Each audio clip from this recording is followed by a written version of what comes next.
Hello, you wonderful people, and welcome to another episode of Super-Fanta-Fi. This being a show where I talk about TV shows of the supernatural, fantasy, and or science fictional genre. For today's episode, I'm going to talk about the latest episode of Orphan Black. Another fantastic episode.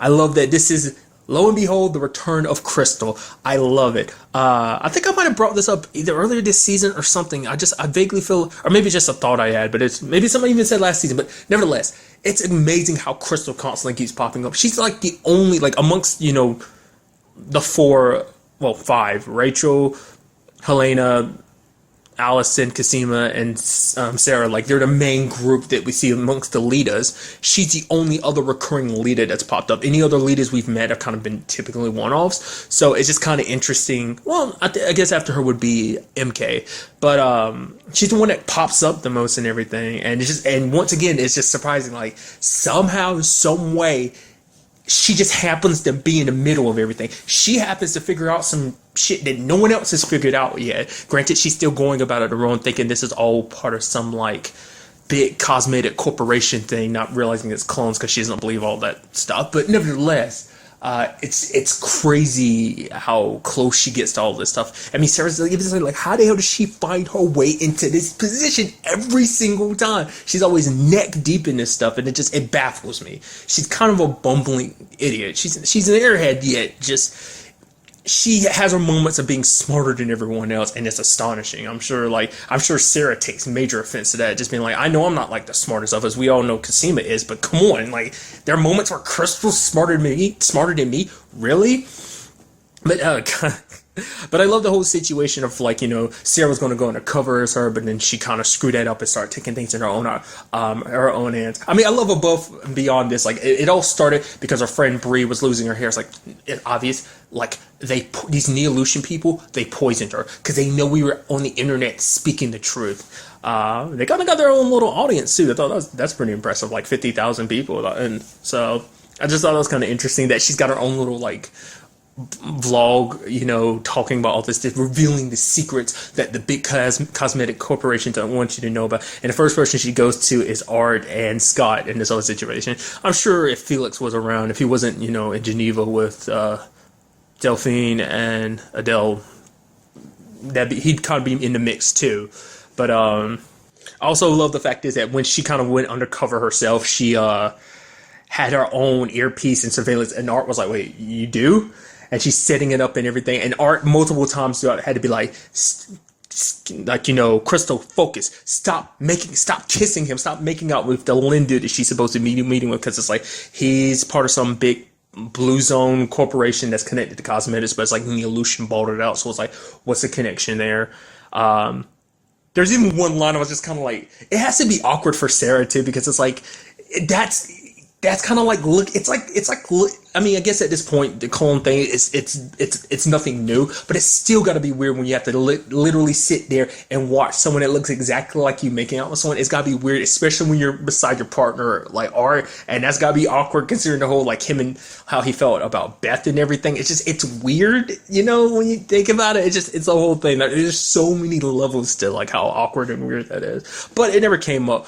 But she said one line of just like, guys, Lynn, stop, like, you're making me so wet, but I'm so mad at you. I'm like, God, that's gotta be like the most awkward, like, comment to hear. Just like, they had to have heard that. They're just like, oh God, that's like one of those face palming moments. But nonetheless, basically, it turns out that they weren't too far off to a certain degree. I mean, it's not like they intentionally poisoned Brie. It turns out that basically this is all about some cream that they're making that is connected to Neolution. Basically, it had some effects on Brie. She basically had an allergic, well, not an allergic reaction to it. It just was a reaction to cream in general. It kind of does that to you. Basically, they're getting this because Neolution needs a product to be able to send, to whatever delivery, they need a delivery system, much like the whole, like, little bot things last season. Like, they need a new delivery system, and it's like, well, they could put anything they want in those cream. So maybe, something, most likely a delivery system for the gene that basically helps with the whole regenerative gene that's in Kira and whatnot. So maybe that, so they could like sell the product of anti-aging and stuff like that, add legitimacy to the cream and stuff like that. So I mean, granted, there could be other aspects to it, something diabolical like the whole bot situation. Now this is all about controlling human evolution and everything. So that's what this is all about.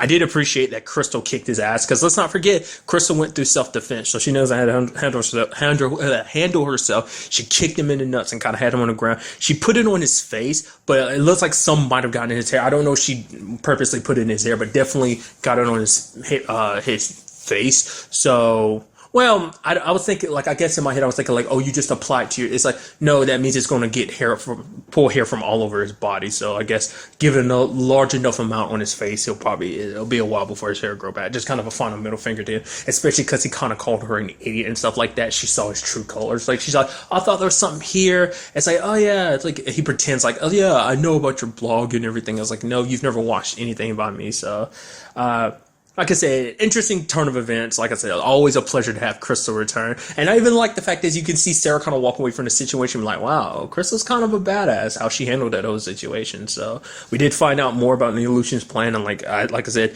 it seems like they're probably going through different avenues. This is probably one of many. There's probably contingency plans. Like, this is probably just one avenue where they can set aside a lot of stuff to kind of use as a delivery device. I mean, I don't know if it's going to be their main one, but it's the most recent thing they've bought, so maybe there's something there to it, maybe not.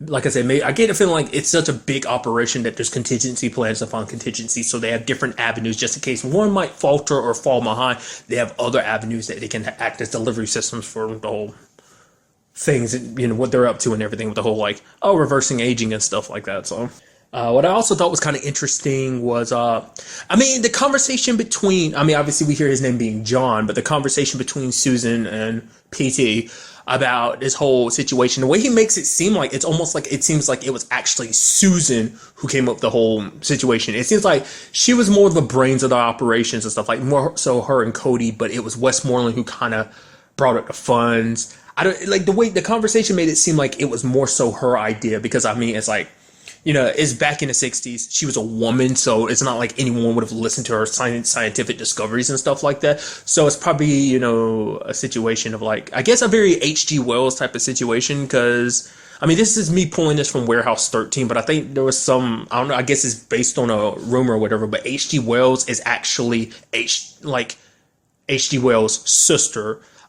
She's the one who's actually the real writer and stuff like that, but because she's a lady, her books would have never been published, so she gave herself so her brother took the credit. He was kind of the face and everything, so I'm thinking maybe that's kind of a similar thing. And they kept the myth and the legend about, like, PT, like, the fact is, he's the PT Westmoreland, he was able to fight aging, he was able to survive and all this, so that's what this all comes down to.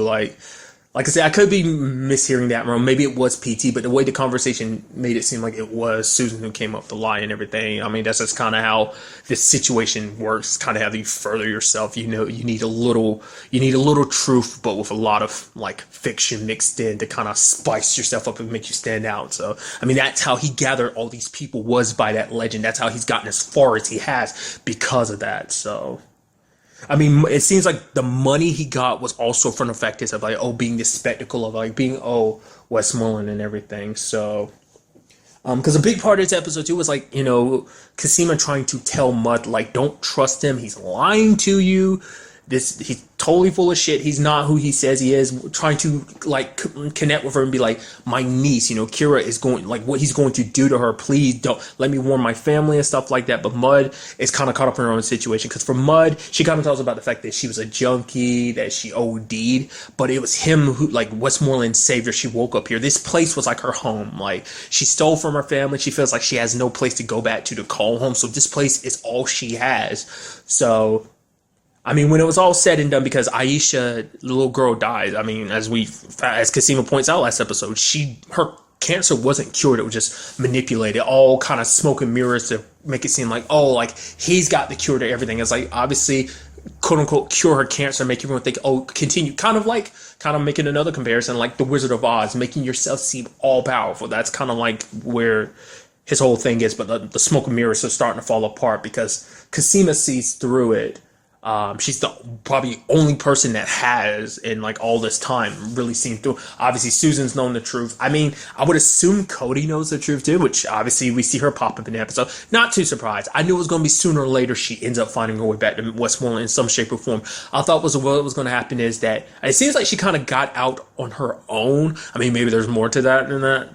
But I mean, for now, it just seems like she kind of got out on her own. But I was thinking like Sarah and S would get back to her, and then she'd slip away from it and find her way, because this entire time he thought she was dead. But because for him, this like basically it's like I forgot what the exact wording he used, but it was basically like progress. Like it's a whole thing about progress about like basically now that they're all together again, like he won't have to listen to so much be stifled by what Susan's willing to do. It's like now that Cody's back, we can cross whatever lines we need to because like she's a more forward-thinking scientist in a sense. Even trying to convince Cosima, like if you just think a little, like if you take your thinking and just slide it over a little bit, you can come to see where we're coming from and why we do the things we do. Is like you're so full of shit. Cosima's like, I'm not buying that. Being who Cody is and everything. And it's kind of interesting too. I was like, all right, because she's never actually met any of the others. Like the only one she's had interactions with was Sarah and Helena. She never met Allison and she never met Cosima. So this is her first time meeting them. You always forget stuff like that. I think it's just the whole like Tatiana Maslany thing kind of makes that kind of slip your mind of like, oh yeah, which characters I actually met with the whole Lita situation. But nevertheless, but this was all like, it's all leading up to like, oh, we can work together and basically kill Westmoreland because we need to stop him. This is all Susan's plan because she's like, the one thing I'm not is a murderer, but it's like, maybe I need to change that because of because for her, it's like, I've done so much. I've sacrificed so much, my family, so much, even my soul, my own soul, for the sake of Neolution. And it's like, at this point in time, it's like, she knows what Cody's capable of. If she could she thought at the very least, she could work with Westmoreland and kind of keep things low. Yes, Kira would kind of have to suffer some of it, but at the very least, they can kind of go about it a much better way than what Cody would do. Cody would involve a lot of people and hurt a lot of people, experiment on a lot of people. So Susan felt like she was the lesser of the two evil of like helping, Westmoreland. So, but now that Cody's back, it's like, no, we cannot have these two together. They are a recipe for disaster. So try to kill him. But I knew Mud was going to turn on the moment she hesitated. He's just like, oh, you're so, you can take that bill off. Like, because in her mind, it's like, no, this is Westmoreland. I owe so much to him. This man is like my family. I can't betray him. I thought she was going to stop then and there the moment she walked away, but I was like, but that moment I thought she was going to reveal Susan, but she didn't. But she later on came back with Cody, so I was like, I'm not surprised there. It does seem like she kind of feels bad about it later on because it's like she sees the picture. It was the evidence, that Cosima ends up later on showing to the entire island that, Westmoreland, telling them the truth. It's like, Westmoreland isn't ageless. He's lying to you this entire time. He's not immortal. Like everything he's done, like his treatments, he's actually been curing himself by drawing the blood from younger kids and kind of siphoning transfusing the blood into his own veins and stuff like that. So it's like he's been using your own kids to help keep him alive because he's dying. So everything that you come for on this island, this foundation of like, looking for the fountain of youth and everything, it's all a lie. He lied to you. He's not this great and powerful person, so I was actually scared for Cosima too, because especially when she was like, no, that's my medicine. I was like, just out of spite, they're going to break it or something. Something's going to happen. But luckily, she got all her stuff back before. I mean, she ends up luckily getting Charlotte off the island with her at near the end of the episode. But Mud sees that picture and it hits her. Like, she had an opportunity, because I think there's a part of her that still didn't believe Cosima. It's like, there's no way Westmoreland would be this terrible person they make him out to be. But we also see that sadly, he does kill Susan, which then makes you also wonder, where does Mud stand on that? It's like, she has to have known that he was going to kill Susan, or she had to be there. It's like, at the time, it's like she didn't really know what the consequences would be for going against Westmoreland like that. I'm sure for her, it's just like, maybe we'll just lock her up like you did Cosima. But it's like, now she sees the truth, and it makes you wonder, what will she do now? Will she continue playing possum like she's okay with everything, or just what? I mean, because the entire island's in disarray because everyone's just like pissed and are burning stuff down. Like this wall of lies he's built is crumbled completely in front of them. I mean, the question also is, what is Rachel gonna do? I mean, yes, Rachel stabbed her mom, but obviously she patched her mom up too, so she didn't really have the intentions of killing her, just in a moment type of situation. But finding out, like, I mean, she has her issues with her mom, but let's not forget how she reacted when her dad was back in her life. And yes, her and her dad did not see eye to eye, and her dad ended up killing himself, but she broke down because in front of her parents, she's still that little girl again who missed her parents. So even with their differences, I'm curious to see what Rachel would do. What will Westmoreland do? He'll probably pretend like, oh, everything's okay, and that she's not dead anymore. Because there was something that S ended up saying in this episode. She's like, Rachel, there will be a moment you will need us, that because Rachel's kind of going along with everything. So I think it's a situation where S is like, do not let this go too far, because there's going to be a moment you're going to ask for our help. And if you go too far now, we won't be helping you now. Or just know that just after, basically almost, I would allude to it as being like, it's not too late. So I'm thinking those circumstances are going to go hand in hand. She's going to keep treating, like I said, it does seem like she does have reservations, because the dude told her that, Kira was sick. Obviously, she was faking it and everything, but still, like, she's like, yeah, Kira's sick. She's throwing up and everything. It's like, I guess we should give her time. It's like, fine. Rachel was okay with it. I feel like she could have been a lot more adamant about getting her in there, but it wasn't until Westmoreland contacted her. She's like, right. So, like, you do see it. There is a part of her that does legitimately care about Kira, at least from what I can see, or at least how I'm feeling. It looks like she does care about Kira, that she has her reservations about this whole situation. So, but it does seem she does have at least a moderate idea of understanding what's going on with Kira, knowing that, like, oh, the experiments need to kind of be kept at the pace. Like, I don't know if she really, at this point in time, she probably doesn't know about Cody being back in the picture too, and what that means. Once again, like I said, that's probably going to bring up the conversation. Where's my mom? So the question ultimately will be too is, who will be the one that takes Westmoreland down? It will either be Rachel, maybe Mud is kind of where my mind is. I was kind of thinking Ira, but that depends on where that whole situation at the end is. It's so sad because Ira is like dying and everything. Cody's lying to him and being like, oh, I'm so close to a cure. But Susan's like, she's a liar. She was never close to a cure. Because why would she necessarily want to cure you guys? I mean, because I guess in her way too, is like curing their glitch system might cure them of their illness that like makes them a biological weapon. So there's always that. So, because the thing is too, because she ended up bringing up something interesting too. She's like, oh yeah, Susan never cared about curing you, right? It's like, let's not forget what went down last season. Like Susan's cooperation with Sarah and them getting close to Kendall and everything. We'll get some of that sample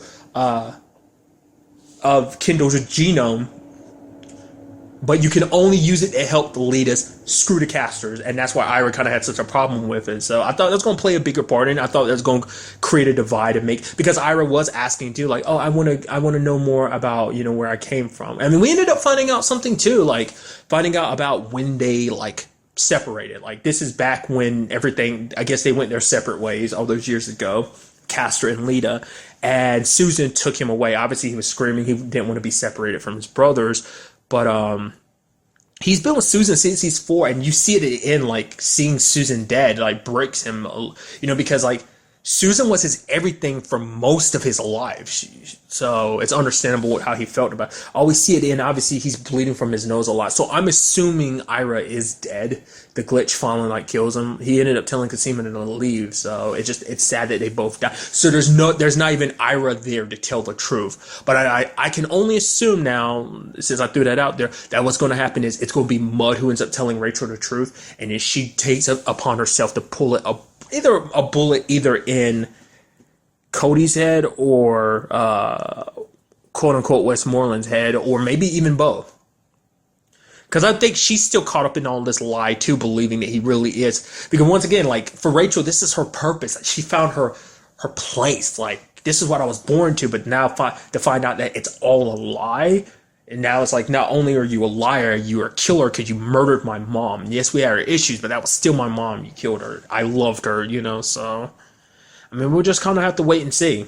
I mean, it's going to be interesting because she can't really make a move against him because everything is built around Neolution. But it's like, would other people in Neolution follow if they really knew the truth too? As we saw, everyone on the island completely gave up the moment they found out the truth about him. It's like, screw this, burn it all to the ground. So would everyone else in Neolution feel that way? Or would they be so swept up in PT's words and not really care? So, like I said, I mean, overall, just like I said, a fantastic episode. Obviously, it's like a bit of a downer with everything kind of going down the way that it did, but still, like, it's crazy. We're wrapping up storylines big time. Because another thing too is because even Ira brought it up to Cody. He was like, "So, are there any more of my brothers left?" And she just looked at him. So it's like, I don't think there are. I mean, even if there are, she wouldn't know because like the last ones of them that were alive were most likely in the base.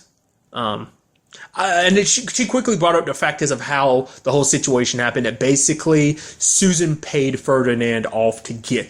I'm sure, but at that time she had been introduced to the story, and as we know in season 4, Ferdinand didn't know Susan was alive until it came out that Susan's alive. So I guess she did it by proxy, like paid a crap ton of money to someone to give to Ferdinand. Or maybe at some point in that time during season 4 when it was revealed that she was alive, he offered, like, she was like, "Oh, you know that I'm alive and everything, and we're talking. Everyone knows I'm alive. Okay, I want you to put Cody up somewhere. Here's a crap ton of money to do it." And that's the question too. What is Ferdinand up to? Because we haven't seen him since the whole killing MK and being banished from Rachel's side and everything, so... Still, some storylines we gotta focus on there. But like I said, like this seems like this might be the end of the casters in general. Once again, still the possibility of Mark, but that's going on based on whether or not he's glitched or not at this point or not, and if there really are any other casters or not. At this point in time, I don't think they will introduce any more leaders. The leaders, I mean, there might be some one-offs they might introduce. Like I said, like I've always put out my thoughts about how it might end, so we might see other leaders that way. But like I said, just speculation. We will just have to wait and see like what goes down from the next episode as well as the rest of the season. I've only got like a handful of episodes left because I could be wrong, but this is episode 6, right? Yeah, so we've only got like 4 more episodes left, so it's gonna be crazy to see how this all continues to play out and then ultimately concludes. Also, there's like a line of dialogue from Siobhan that kind of made me think of something. It was like, well, she says like, it's like Sarah asked like, "Oh, is Delphine the person that kind of led you to Cody?" And she's like, "Well, I have more than one source." So it's like, wait a minute, so it wasn't just Delphine that led you to Cody, or was that? I feel like she wouldn't lie about that at this point. So it's like, so who's the other source then? And who is, I mean, if it's the fact that she won't say anything makes you think it must be someone that Sarah really won't get along with. So who is it and why would, I mean, well, obviously YS would be quiet if it's someone Sarah won't get along with, but who could it be? It has to be someone we're familiar with. I would get the point. I would think so since they're going through so much trouble to hide that person's identity. But I mean, I don't know. We'll just kind of have to wait and see on that front, you know. But really, that's all I want to talk about in this episode. Till the next time we meet, be happy, be safe, love light to the fullest, and enjoy it. Good day and goodbye.